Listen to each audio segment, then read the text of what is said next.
Saudara, kita berlanjut ke pembahasan filsafat tanpa menyebutkan nama filsufnya. Karena kita sudah mencapai tataran bukan sejarah filsafat, tetapi lebih pada pemikiran, di mana kita diajak berpikir dengan pemikiran-pemikiran, dan dengan berpikir itu kita berfilsafat secara praktis. Bukan hanya sekedar membaca pemikiran orang lain dan membahasnya yang lebih cenderung kepada ranah sejarah filsafat. Ini saudara, kita melihat ada seorang pemikir, oleh karena itulah tidak disebutkan namanya supaya kita diajak berpikir mendalami masalah yang diangkat.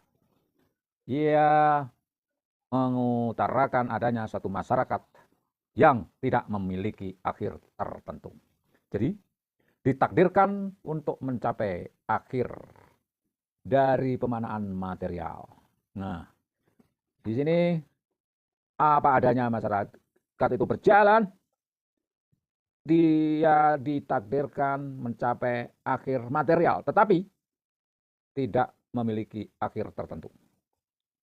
Di sini kejahatan-kejahatan yang ada padanya tidak bisa diketahui dan menyebabkan ditangkap. Tidak bisa memasuki suatu puri atau kastil, tetapi tidak tahu apa sebabnya. Jadi semuanya berjalan begitu saja, tanpa kita ketahui sebab musababnya. Ini suatu pemikiran yang membawa imajinasi kita masuk dalam suatu ruang yang tidak kita kenal sama sekali. Ya, tidak memiliki akhir tertentu, tetapi ia ditakdirkan sudah mempunyai akhir. Jadi serba membingungkan.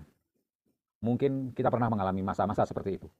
Menghadapi suatu masalah, terjun ke situ, tetapi kita tidak tahu akhirnya bagaimana. Walaupun sesungguhnya sudah ditakdirkan dengan akhir dari masalah itu. Nah, seperti tadi dikatakan, tidak bisa memasuki puri, tetapi tidak tahu apa sebabnya. Dan tidak tahu tujuannya apa di situ. Tetapi sudah ada satu garis, atau yang kita sebut kemarin atau tadi sebagai birokratis mutlak.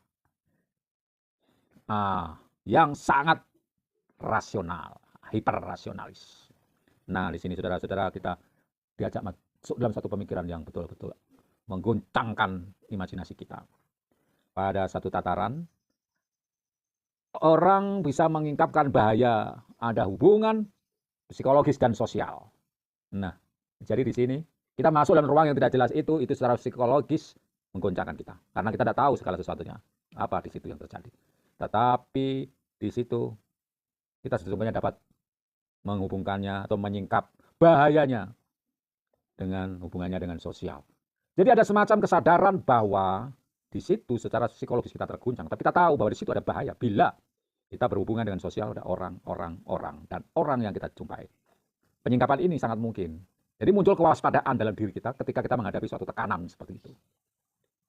Ya, di sini ada penciptaan dunia yang sampai sejauh kita dapat sarankan menghadapinya dan membangkitkannya.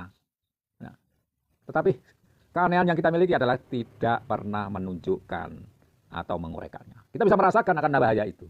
Kita bisa merasakan tanda-tanda hubungan yang toksik dengan masyarakat di sekitar itu. Tetapi kita tidak tahu bagaimana menunjukkan secara jelas dan menguraikannya. Jadi di sini ada pesan tentang modernitas. Sesuatu yang maju, yang selalu paradigmanya berubah untuk sebuah kemajuan. Jadi progresnya itu nyata.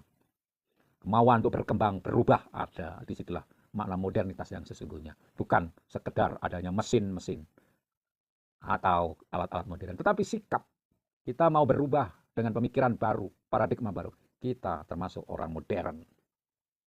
Dan bisa kita temukan hal itu karena saran tentang adanya pesan adalah satu ciri mendasar dalam strategi pengungkapan hal ini.